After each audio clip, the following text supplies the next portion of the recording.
Hello everyone, welcome to yet another episode of Probability and Statistics. आज हम लोग बात करने वाले हैं प्रोबेबिलिटी के एक और एक्सटेंडेड चीज की जो कि है रैंडम वेरिएबल्स, है ना। रैंडम वेरिएबल्स क्या होता है और रैंडम वेरिएबल्स को रैंडम वेरिएबल क्यों बुलाया जाता है? देखिए, बहुत मीनिंगफुल नाम है रैंडम वेरिएबल बिकॉज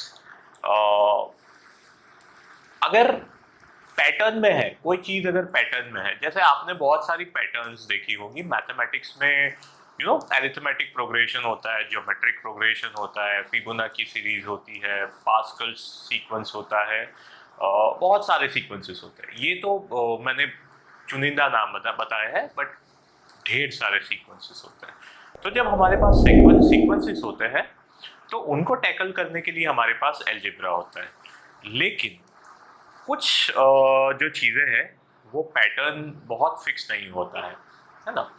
जैसे कि एक दिन में टेम्परेचर का जो वेरिएशन होता है, या ह्यूमिडिटी का जो वेरिएशन होता है, जो प्रेशर का वेरिएशन होता है, वो सारी चीज़ें जो है वो वेरी तो करती है बट बड़ी रैंडमली वेरी करती है ना। टेम्परेचर जो है, अगर आप टेम्परेचर का एक दिन का ग्राफ देखोगे और दूसरे दिन का ग्राफ देखोगे तो माइन्यूट ही सही, बट उस समय पे अगर 2 PM की बात करें तो कल का जो 2 PM का टाइम था, आज का जो 2 PM का टाइम था, या 1:55 से 2:05 के बीच का जो वेरिएशन था, वो हमेशा 1:55 से 2:05 का जो वेरिएशन कल का था उससे हमेशा थोड़ा बहुत चेंज होगा। ठीक है, तो ये होता है रैंडम वेरिएबल, जो कि वेरी तो हो रहा है बट बड़ा रैंडमली वेरी हो रहा है। मान लीजिए कि मैं एक कॉइन टॉस कर रहा हूं, तो कितनी बार फ्लिप करेगा? जब मैं कॉइन टॉस करता हूं तो the coins gets flipped while going upwards। तो कितनी बार फ्लिप करेगा? वो भी एक random variable. The number of flips is also a random variable because वो हर बार जो है वो वेरी करता रहेगा। ज़रूरी नहीं कि मैं, अगर मान लीजिए कि 1 मीटर उछाल रहा हूँ सिक्के को, या 2 मीटर्स उछाल रहा हूँ, तो वो जो है वो उसके जो रेवोल्यूशंस होंगे वो फिक्स नहीं है, वो वेरी होते रहते हैं। अच्छा, उसकी जो हाइट है वो भी फिक्स नहीं होती। अगर आपने देखा होगा कि कुछ प्लेयर्स अगर सिक्का उछालते हैं तो बड़ा ऊपर उछालते हैं, कुछ उछालते हैं तो एकदम रीजनेबल हाइट पे उछालते हैं, कुछ जो है वो it depends upon the time to time variation, right, and person to person as well. So again, the height of the the maximum height of the coin tossed is again a random variable। ऐसे बहुत सारे random variables आपको हमारे जो daily life है उसके अंदर भी बहुत सारे random variables आपको मिलेगा। ह्यूमन नेचर, या जो आप मूड स्विंग्स बोलते हो ना, that is again random variable only. कभी अच्छा मूड है, कभी खराब मूड है ना। दैट इज ऑल्सो, देखिए, वेरी भी होता रहता है, कभी भी फिक्स नहीं रहता है ना। मतलब मान लीजिए कि स्थित प्रज्ञ अगर कोई पर्सन है, ऋषि मुनि की बात करें, तो उनका अगर टेम्परामेंट या उनका नेचर देखेंगे तो वो बहुत स्थिर है। लेकिन हम जैसे आम लोगों का जो मूड है या जो नेचर है वो हमेशा स्विंग होता रहता है ना। कभी गुस्सा, कभी प्यार, कभी this that. So that is varying, and that is again pretty randomly varying, right. आजकल के टाइम में तो काफी रीजनेबल भी नहीं होता है। सो this is again random variable. तो रैंडम वेरिएबल्स बहुत टाइप के हो सकते हैं। रैंडम वेरिएबल्स बहुत हो सकते हैं अलग अलग।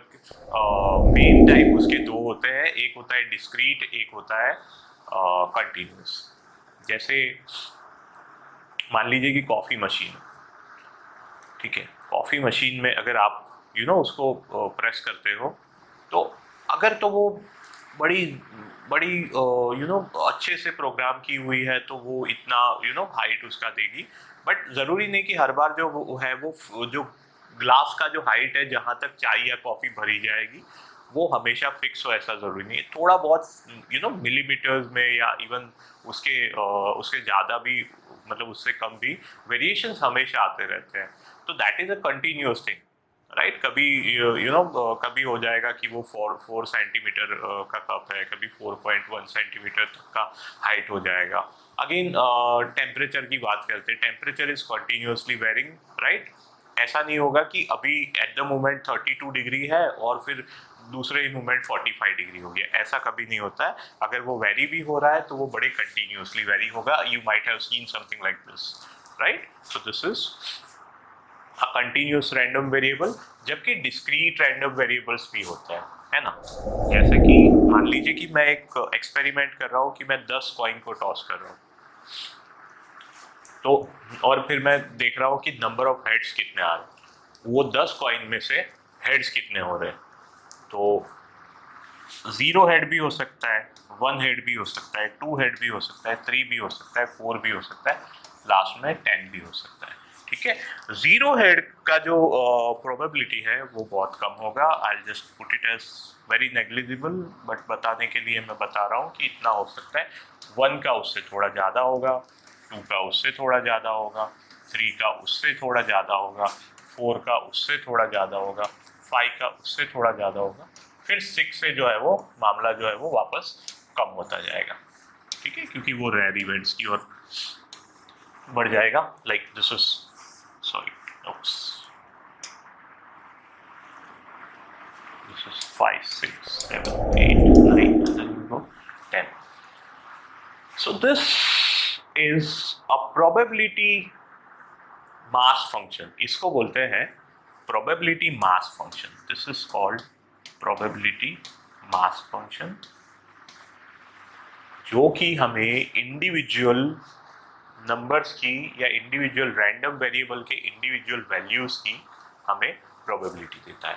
उसे हम लोग बोलते हैं probability mass function. So this is actually a probability mass function. ये भी प्रोबेबिलिटी मास फंक्शन ही है, लेकिन ये कंटिन्यूस है। ठीक है, तो इसके बारे में अभी हम लोग बात नहीं कर रहे, अभी हम लोग डिस्क्रीट के बारे में बात कर रहे हैं कि डिस्क्रीट में क्या होता है। ठीक है, बाय द वे अगर हम लोग वैल्यूज की बात करें, सो ये यहाँ पे प्रोबेबिलिटी क्या हो जाएगी, वेरी लेस, 1/2⁻10 विच इज 1/1024। इसकी प्रोबेबिलिटी इज 1/1000 जितनी हो जाएगी, 0.001 जितनी हो जाएगी। तो दैट इज वेरी नेग्लिजिबल। ठीक है, इसकी कितनी हो जाएगी, एक हेड्स आने की संभावना कितनी है, that is 10c1 which is 10 upon this is 2⁻10 which is 10/1024। तो इसकी प्रोबेबिलिटी जो है वो हो जाएगी अराउंड 0.01। फिर इसके अंदर क्या हो जाएगा, 10c2 हो जाएगा, दैट इज 10 × 9/2 दैट इज 45/1024। तो इस तरह से आप जो है वो एक डिस्ट्रीब्यूशन टेबल बना सकते हो, which is actually a probability mass function बुलाते हैं उसको। इसको हम लोग जो है वो P of x इस तरह से बुलाते हैं। This is capital X whereas this is a small x। जब भी हम लोग रैंडम वेरिएबल की बात करते हैं, रैंडम वेरिएबल्स हमेशा कैपिटल्स में लिखे जाते हैं, है ना। और जब उनकी वैल्यूज लेते हैं हम लोग, जैसे यहाँ पे इस केस में probability of x is actually 0, right. इस केस में because that is the number of heads is 0 in this case, so हम लोग इसको क्या कैसे लिखेंगे, probability of x और यहाँ पे 0। Likewise this is going to be probability of x1 which is something like this। ठीक है, तो इसको बोलते हैं probability mass function, which is probability mass function is nothing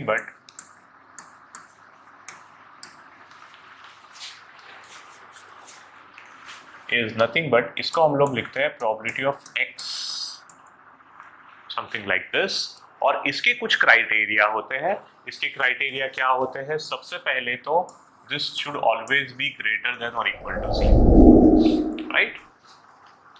हमेशा क्या होना चाहिए, नॉन नेगेटिव होना चाहिए।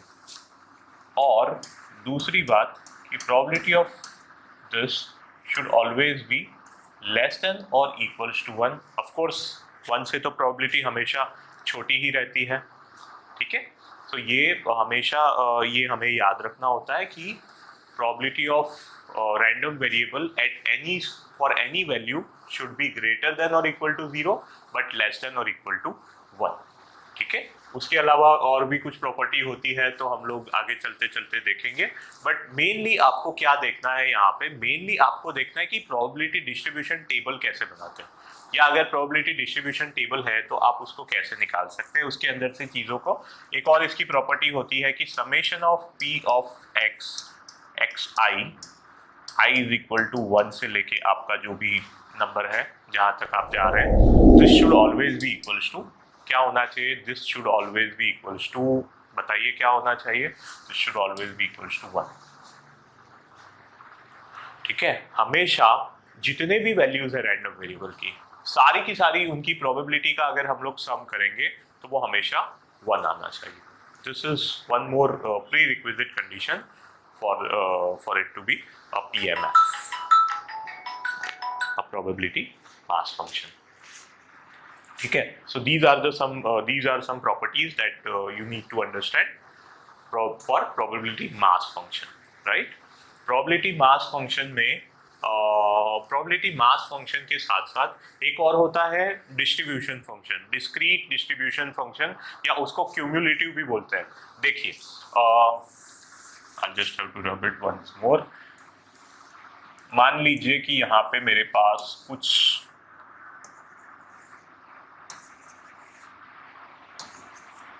प्रोबेबिलिटी मास फंक्शन है या प्रोबेबिलिटी है मेरे पास सारे रैंडम वेरिएबल्स की। This is my axis where this is my axis of random variable, whereas this is the axis of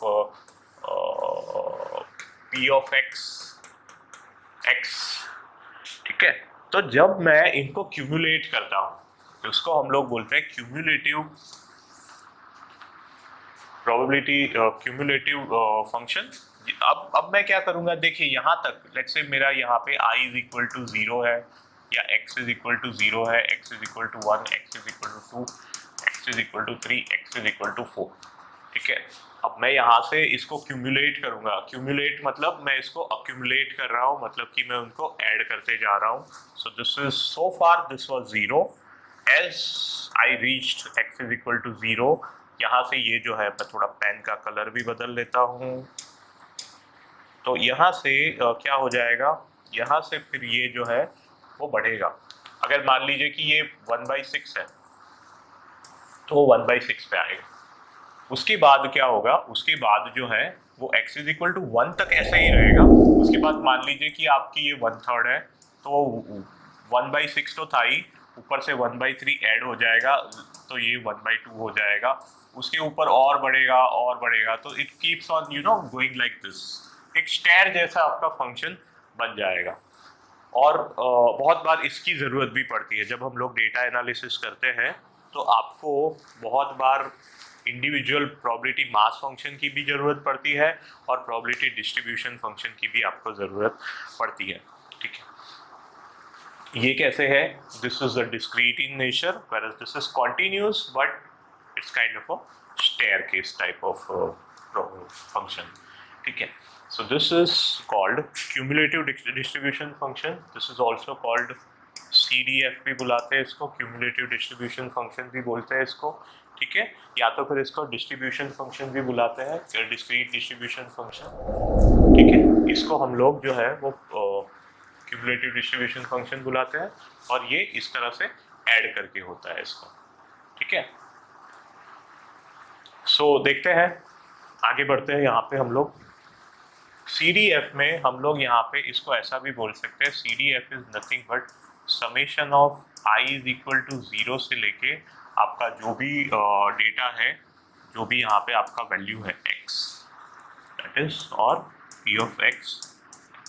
देखिए आप यहाँ पे x की जगह पर n ले लेंगे, सारे के सारे अगर आप कर दोगे तो आपको 1 मिल जाएगा, जो कि मैंने अभी प्रीवियसली बताया था कि probability of i is equal to 0 से लेके यहाँ पे मुझे लिखना चाहिए xi। तो यहाँ पे अगर मैं सारे ही अगर वैल्यूज को, रैंडम वेरिएबल की सारी ही वैल्यूज के लिए प्रोबेबिलिटी को ऐड करूंगा तो मुझे 1 मिल जाएगा। लेकिन यहाँ पे CDF क्या है, CDF इज नथिंग बट आपको सिर्फ x तक जाना है।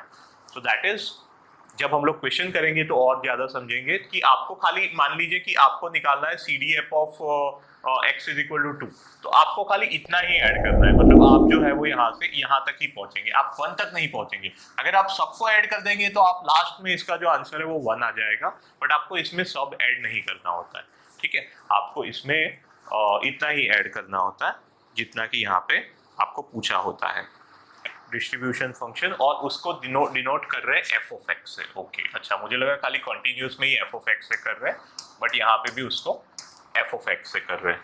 सो एफ ऑफ एक्स का मतलब क्या होता है कि अब यहाँ पे आप एड अप करते जा रहे हो, है ना। जैसे कि मान लीजिए कि आपके पास यहाँ पे एक प्रोबेबिलिटी डिस्ट्रीब्यूशन टेबल है,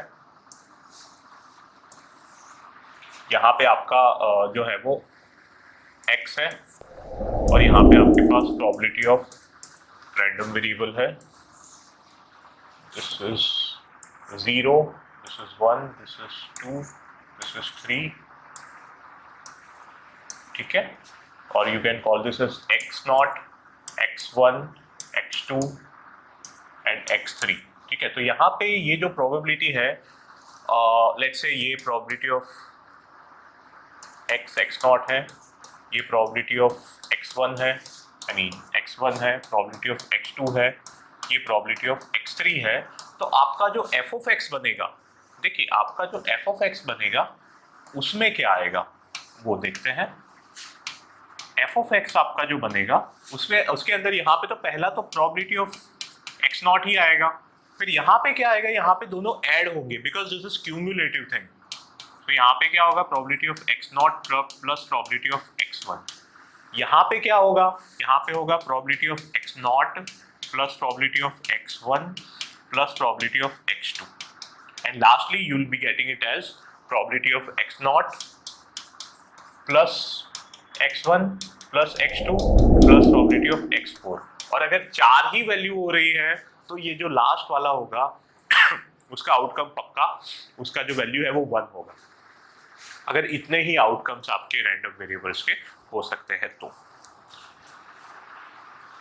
ठीक है। सो this is probability, this is discrete distribution function, और इसको जो है वो क्यूमुलेटिव फंक्शन भी बुलाते हैं, and it is denoted as capital F of X, ठीक है। चलिए कुछ क्वेश्चंस देखते हैं। सबसे पहला क्वेश्चन में हमें क्या पूछा हुआ है, हमें पूछा है, हमें सबसे पहले तो प्रोबेबिलिटी का यहाँ पे रैंडम वेरिएबल का डिस्ट्रीब्यूशन दिया हुआ है, ठीक है। ये जो है वो रैंडम वेरिएबल का हमारे पास डिस्ट्रीब्यूशन दिया हुआ है, यहाँ पे हमें प्रोबेबिलिटी मास फंक्शन दिया हुआ है। देखिए जब हम इन सबको ऐड करते हैं तो हमें मिलना चाहिए 1, ठीक है। तो हमें वहां से k की वैल्यू मिल जाएगी, दैट इज हमें पता है कि sigma i is equal to 0 से लेके n तक probability of xi is always equals to 1। This is the property. भाई सैंपल स्पेस के सारे एलिमेंट्स को अगर ऐड करेंगे तो उनका प्रोबेबिलिटी तो 1 ही होगा, सारे प्रोबेबिलिटीज को ऐड करेंगे तो वो तो 1 ही आएगा, है ना। सो दैट मीन्स यहाँ पे क्या है, k plus 3k that is 4k, 9k, 16k, 25k, 11k, this is 11k, 25 so that is 36k and this is 49k, so that means 49k equals to 1, that means k का value हमें मिल जाएगा 1/49, ठीक है। आपके questions में हमेशा आपको एक अननोन दिया रहेगा, तो आपको ये वाला जो प्रॉपर्टी है वो लगा देना है कि सैंपल स्पेस के सारे ही इवेंट्स के प्रोबेबिलिटीज का सम हमेशा इक्वल टू 1 रहता है, ठीक है। तो आपको यहाँ से k की वैल्यू मिल गई। अब k की वैल्यू का हम लोग यूज कहाँ कर रहे हैं, हमें तो k का पूछा नहीं हुआ था, बट फाइनल आंसर k में नहीं आना चाहिए था, इस वजह से हमें क्या पूछा है, हमें निकालना है find probability of x less than 4। तो probability of x less than 4 means probability of x is equals to 0 plus probability of x is equals to 1 plus probability of x is equals to 2 plus probability of x is equal to 3। Random variable हमारा बोला हुआ है कि 4 से छोटा होना चाहिए, तो वो 0 हो सकता है, 1 हो सकता है, 2 हो सकता है, 3 हो सकता है। अब हमें डेटा दिया है, 0 हो उसकी प्रोबेबिलिटी क्या है, k है, इसकी 3k है, इसकी 5k है, इसकी 7k है। तो टोटल मिला के हमारे पास हो रहा है 3 और 1 4 और 5 9 और 7 16, सो that is 16k। But k की वैल्यू हमें पता है 1/49 है, सो द प्रोबेबिलिटी इज 16/49। ठीक है, it's very easy. And last but not the least, हमें पूछा है 3 से लेके 6 की प्रोबेबिलिटी, और यहाँ पे देखिए 6 को इंक्लूड किया हुआ है। आपको हमेशा ये ध्यान से देखना होता है कि किसको इंक्लूड किया है और किसे नहीं किया हुआ है। तो हमें यहाँ पे इस वाले केस में क्या करना पड़ेगा, probability of x is equal to 4 plus x is equal to 5 plus x is equal to 6। ठीक है, 4 5 6 का यूज करना है हमें यहाँ पे। अच्छा, आपको एक और बात दिख रही है क्या, देखिए 0 1 2 3 4 5 6 मतलब सबका सब आ गया, तो इसका मतलब ये जो है वो इसका कन्वर्स है, उसका एक्सक्लूसिव चीज है ना, या तो ये है या तो ये है। दैट मीन्स हम लोग इसको बोल सकते हैं 1 माइनस ये जो प्रीवियसली हम लोगों ने निकाला था वो, that is 16/49, so that is 49 minus 16/49। सो जो भी आंसर होगा इसका, that will be the answer. ठीक है, 33/49। या तो फिर आप इंडिविजुअली ऐसे भी देख सकते हैं, देखिए यहाँ पे 4 5 और 6 को ऐड करेंगे तो 11 9 20 20 और 13 इज 33/49 हो जाएगा। ऐसे भी जा सकते हैं, ऐसे भी जा सकते हैं। बट अगर ज़्यादा बड़ा डेटा है तो आप इस तरह से जाने में देर लग जाएगी, तो हमेशा देखना चाहिए कि क्या कन्वर्ट से हो रहा है। तो कन्वर्ट अगर ईजी है तो वैसे भी कर सकते हैं आप। ठीक है, I hope it is clear and I hope it is understood as well. ठीक है, तो बढ़ते हैं हम लोग नेक्स्ट क्वेश्चन के अंदर। नेक्स्ट क्वेश्चन में क्या पूछा हुआ है, let x denote the number of heads in a single toss of 4 coins। देखिए 4 कॉइन है और सिंगल टॉस है। कई बार क्या होता है, आपको कंफ्यूजन होने के चांसेस है कि 4 कॉइन है, सिंगल टॉस है, सिंगल कॉइन है, 4 टॉस है, और उसमें भी प्रॉब्लम हो सकता है। हमेशा क्वेश्चन को शांति से पढ़ के उसका आंसर देने का ट्राई करना चाहिए। इस केस में एक कॉइन है और उसको हम लोग जो है 4 कॉइन है, उसको एक एक बार हम लोग उछाल रहे हैं। तो इसका सबसे पहले तो प्रोबेबिलिटी मास फंक्शन बनाते हैं, डिस्ट्रीब्यूशन बनाते हैं उसका, प्रोबेबिलिटी मास फंक्शन का। तो कैसे बनाते हैं, सबसे पहले तो यहाँ पे x लिख देते हैं, यहाँ पे लिख देते हैं probability of x which is x की वैल्यू क्या क्या हो सकती है, 0 भी हेड आ सकते हैं, 1 भी हेड आ सकता है, 2 भी आ सकता है, 3 भी आ सकता है, 4 भी आ सकता है। उनकी प्रोबेबिलिटीज निकालते हैं। 1 भी हेड ना आए उसकी प्रोबेबिलिटी है 1/2⁴ विच इज 16, क्योंकि टोटल 16 है, और 1 भी हेड ना हो ऐसे है 4C0 विच इज 1। एक कॉइन जो है वो हेड्स लाए, उसकी प्रोबेबिलिटी क्या है, इट्स 4C1/2⁴। 4C1 क्यों, क्योंकि 4 में से एक हेड चाहिए, तो 4 में से एक सिलेक्ट करना है। परम्यूटेशन कॉम्बिनेशन है ना, मैंने स्टार्टिंग में ही बोला था कि परम्यूटेशन कॉम्बिनेशन का बहुत एक्सटेंसिवली यूज होता है प्रोबेबिलिटी एंड स्टैटिस्टिक्स में। तो अगर आपको वो नहीं याद है तो आप प्रीवियस वीडियो जाके देख सकते हैं, जहाँ पे मैंने बात की हुई थी एक्सक्लूसिवली कि प्रोबेबिलिटी में कॉम्बिनेशन का यूज कैसे करते हैं। तो मैं बहुत बार प्रोबेबिलिटी में कॉम्बिनेशन को यूज करूंगा। सो आप उसको थोड़ा देख लीजिएगा वीडियो को अगर आपने नहीं देखा हुआ। सो that is 4C1/2⁴ which is 4/16 which is 1/4। Now this is 2 heads आने चाहिए, तो that is 4C2/16। 4C2 कितना होता है, 6, so that is 6/16। okay, 6/16। इसको भी मैं ना 4/16 लिख देता हूँ, क्योंकि मुझे लास्ट में वेरीफाई भी करना है। 4C3 is again same as 4C1 which is 4/16 and this is 1/16। क्या इन सब का आंसर, इन सब को ऐड करने से 1 मिल रहा है? 4 और 1 5 और 6 11 और 4 15 और 1 16, 16/16 is 1। That means our distribution is correct। आपको कभी भी डिस्ट्रीब्यूशन बना के उसके बाद एक बार चेक कर लो कि क्या उसका जो टोटल आउटकम्स है, वो टोटल प्रोबेबिलिटी है, वो 1 हो रहा है या नहीं हो रहा है, क्योंकि 1 होना चाहिए। अगर 1 नहीं होता है, इसका मतलब आपने कुछ ना कुछ गड़बड़ किया है उसके अंदर। तो that is the verification step. Now that I have got verification, now जो भी पूछा हुआ है वो निकाल लेते हैं। Probability of x less than 2 पूछा है, तो probability of x less than 2 is nothing but probability of x is equals to 0 plus probability of x is equals to 1, which is probability of x is equal to 0 is 1 by 16 plus 4 by 16, which is actually 5 by 16. तो इसका answer आएगा 5 by 16। और जब हम लोग बात करते हैं प्रोबेबिलिटी ऑफ 1 लेस देन और equal to x less than equal to 3 की, तो 1 2 3 तीनों को मिला के करेंगे, तो उसका आंसर आएगा हमारे पास 14 by 16, which is 7 by 8। तो दूसरे वाले का आंसर है 7 by 16।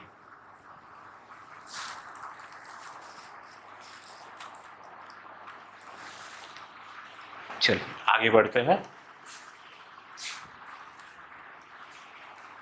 Next is, if 3 cars are selected from a lot of 6 cars containing 2 defective cars, find probability distribution of number of defective cars। देखिए यहाँ पे रैंडम वेरिएबल क्या है, number of defective cars. x हमारे इस case में है number of defective cars. Probability of x बना लेते हैं। कितनी डिफेक्टिव कार हो सकती है, 0 1 2, क्योंकि 2 ही डिफेक्टिव है। चलिए कितनी कार्स को सिलेक्ट कर रहे हैं, 3 कार्स को सिलेक्ट कर रहे हैं, 3 कार्स को सिलेक्ट कर रहे हैं, उसमें से एक भी डिफेक्टिव ना हो, उसकी प्रोबेबिलिटी निकालनी है। तो एक भी अगर डिफेक्टिव नहीं है, तो इसका मतलब कि दोनों की दोनों जो तीनों की तीनों जो है वो अच्छी वाली कार है। अच्छी वाली कार, नॉट डिफेक्टिव कार कितनी है, 4 है, बिकॉज 2 तो उसमें से डिफेक्टिव है।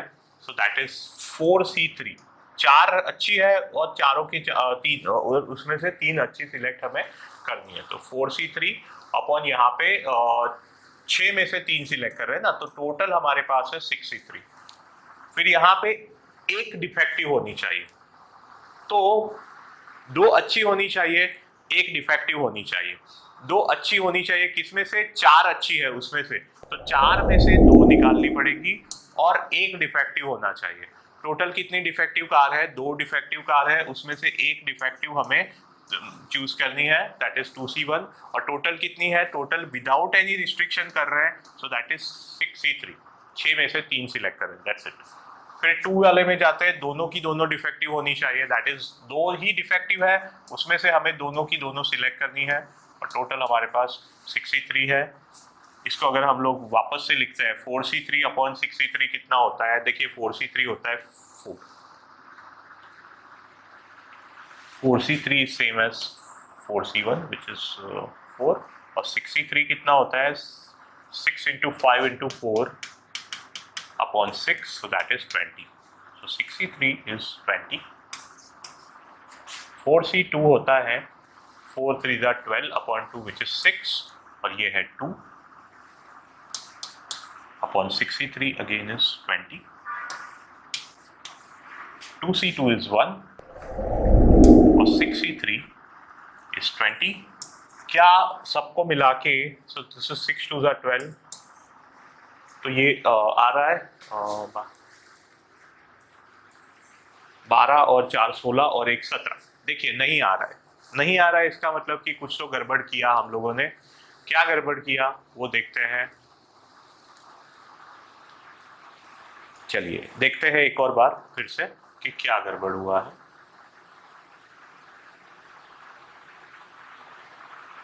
सो ये ओरिजिनल हमारे पास